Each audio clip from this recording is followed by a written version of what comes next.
Hello, everybody, and welcome back to another episode of Overwatch Weekly. Pretty big week, of course, this week, but we'll talk about all that coming up. Um, you know, BlizzCon is coming up, and Overwatch World Cup is coming up. So those are some of the things that we'll talk about today. But there's a couple other things that I will bring up as well because they are also somewhat important. So we're going to start with a PTR patch that went live last week. We don't really know why, but it did. And it's pretty small. The only thing that was a general update was that they added a new gameplay option, which is high precision mouse input. And all that means is that enabling this option will allow Overwatch to use your mouse's native polling rate when determining exactly where to shoot. Note there may be a slight performance cost to enabling this option. The majority of the changes, though, were workshop updates. New workshop features, variable remaining, increased number of allowed variables up to 128, autosave preset. And then there were some general hero updates, which is that May's Ice Wall, Baptiste's Immortality Field, and Sigma's Gravitic Flux will now more heavily prefer edges over placing as far away as possible. So that's that with the BTR patch notes. Pretty small patch, but of course I expect a much bigger patch to come up here in the next week with all of these stuff from BlizzCon. The other thing that I want to say before we get into all the BlizzCon related stuff is that the Demon Hunter Sombra skin is available right now in the Halloween Terror event.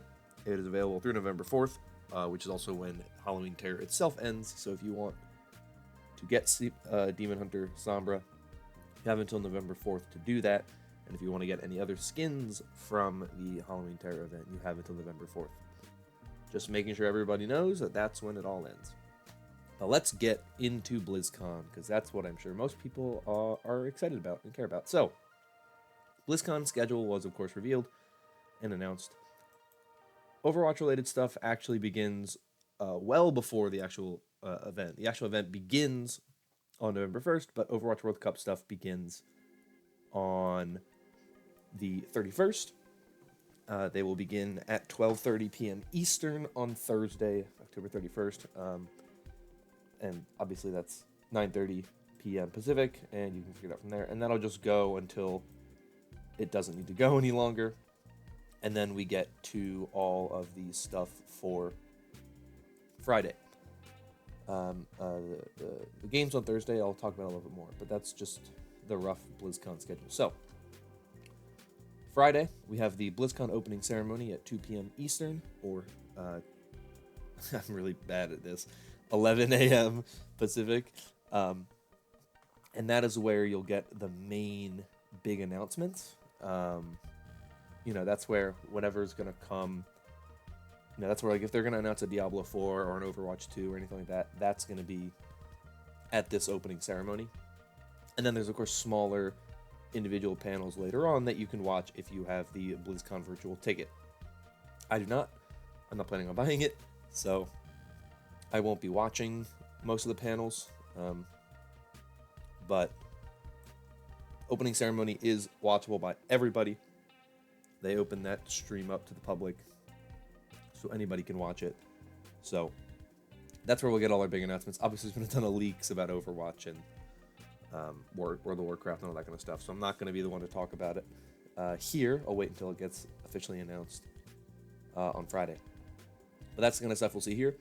Then after that, we have Overwatch World Cup running all day. So from the end of the opening ceremony to the end of the day, will be Overwatch World Cup group stage matches. There'll also be a couple of other Overwatch-related panels.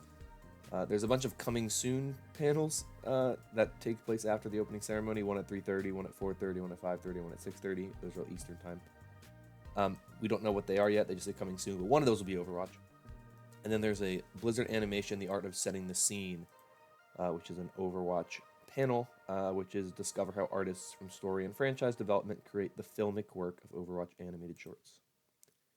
So the majority of the Overwatch stuff the first day, of course, is going to be the World Cup. But you're still going to get some other stuff in there as well, if you want to see that.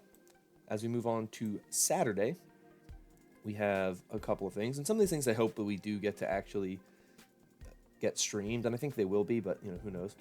Obviously, we have World Cup that runs all throughout the day. This time at the arena, which is not going to be at the arena for the first day. It's going to be on one of the stages the first day, but it's at the arena for the second couple of days. So at 1 p.m. Pacific, like the very beginning of the show, the first thing that they're going to be doing for the day for Overwatch is they're doing an Overwatch League 2020 Watch Point season preview. Now, I can very much hope that is something that will be streamed to everybody. That seems like something that would be, but it might not be. Who knows? We'll have to find out. But it's going to be a live panel discussion on the future of the Overwatch League and all that kind of stuff. So I'm hoping that will be something everybody can view, but it probably won't be. Then there is an Artists at Work Overwatch panel. So if you're at BlizzCon or have the virtual ticket, you can watch that.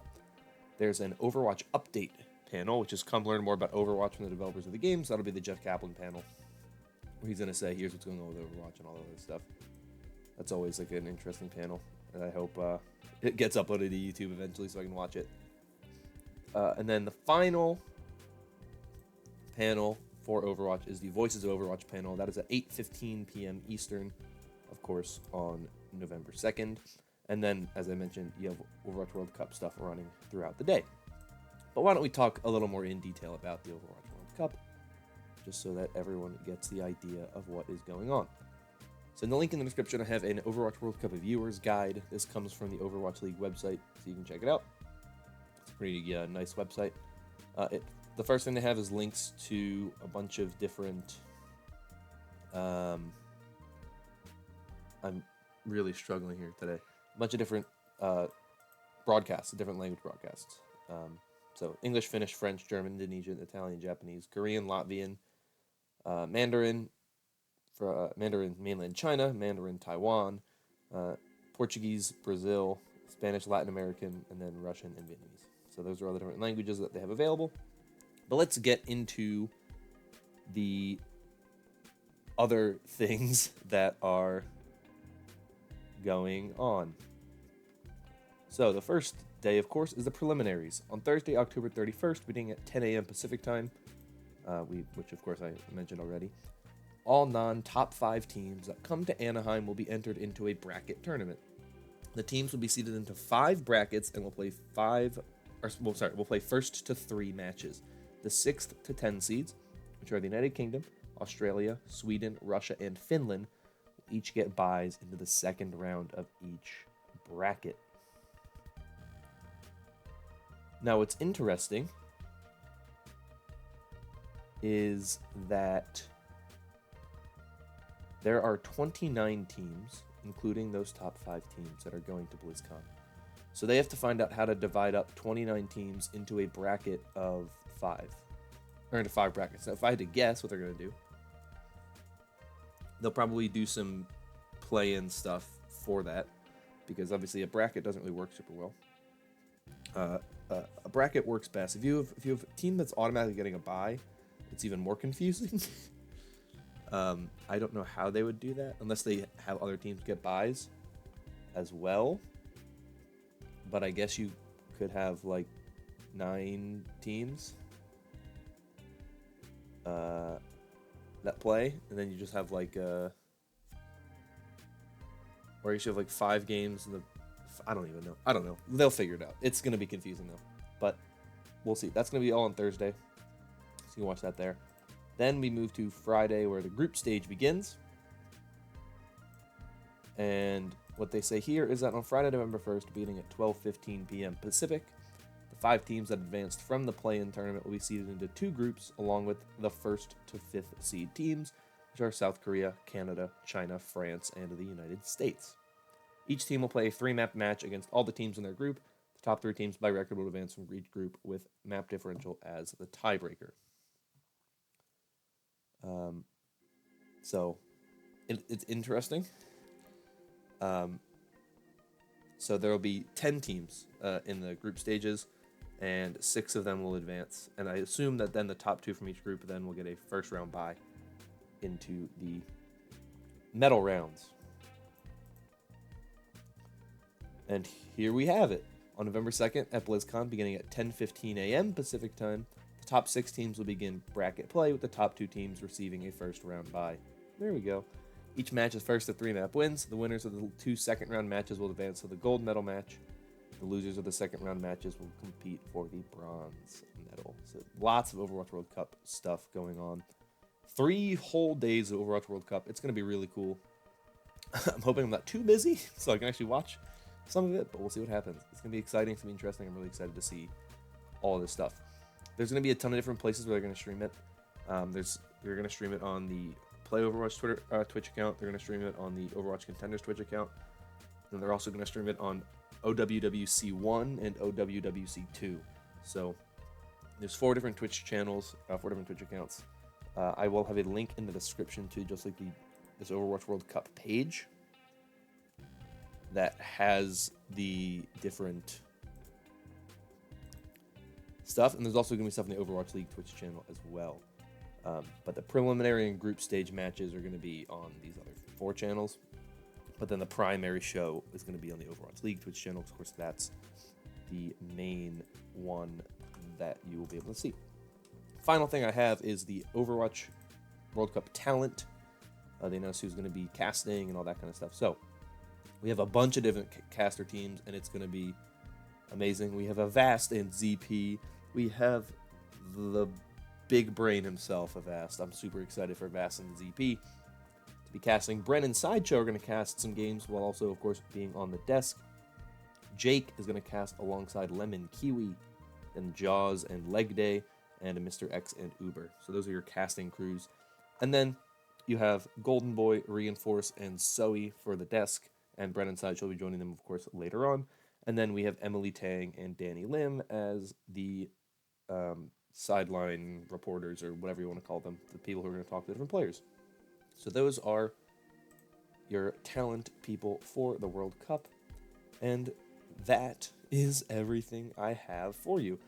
I will have a link in the description as well if you want to look at a list of teams that are going to be participating. It's a Google sheet that was made by Emmy Let's Dance on Twitter. She compiled a very, very, very nice, very clear, comprehensive Google sheet that shows everybody who is going to the World Cup, all the teams that are going, the teams that aren't going, all that kind of stuff. It's a really, really, really well done thing. So if you want to look at it, I will have it linked in the description. But that is everything I have for you. If you enjoyed, consider liking and subscribing. I'm sorry if this episode is a little all over the place this week. Just reading schedules and times and whatnot, it can really mess my brain up sometimes. But that's everything. So thank you once again, and I'll see you all in the next video. Hope you all enjoy BlizzCon when we get BlizzCon stuff, and hopefully we have a nice, good week of entertainment for everybody involved. So yeah, that's everything. Thank you for watching.